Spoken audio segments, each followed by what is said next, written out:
Ассаламу алейкум. Бүгін біз өте арзан түскі ас дайындаймыз. Алдымен қамырын дайындап алайық. Бұл үшін терең ыдысқа 200 мл су құйып, 1 шай қасық тұз қосыңыз. Араластырамыз. Үстіне еліктен 450 грамм ұнды өткізіп, қамырды дайындаңыз. Қажет болса, тағы да ұн қосамыз. Қамырымыз тығыз болу қажет.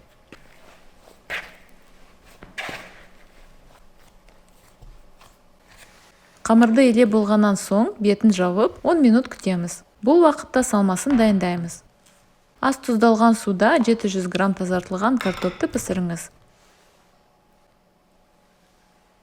Піскен соң суын төгіп, картоп езбесін дайындаңыз.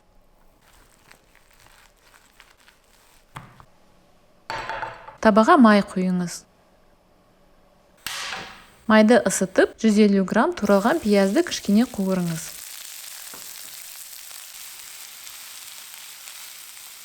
Жүз грамм үккіштен өткізілген сәбізді қосыңыз. Барлығын жақсылап қуырыңыз.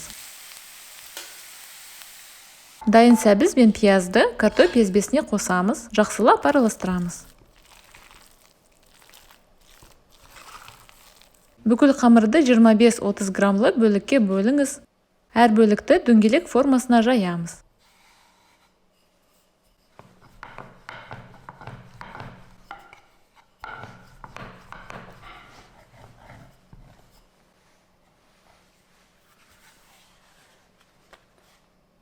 Табада май ысытып, шелпектерде салыңыз. 2 шанышқы көмегімен шелпекті 3 рет айналдырыңыз. Шелпекті теріс айналдырып, тағы 3 рет айналдырыңыз. Шелпектің әр жағы 3 секундтан қуырылады.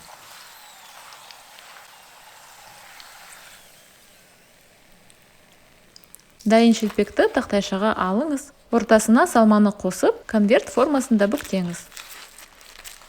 Осы өнімдерден барлығы 20 дана шығады.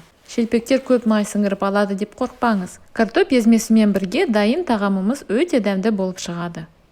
Осы рецепт сізге ұнайтын болса, лайк басыңыз, пікіріңізді жазыңыз және біздің арнамызға жазылыңыз. Қоңырауға басуды ұмытпаңыз, сонда сіз әрдайым жаңа видео көретін боласыздар.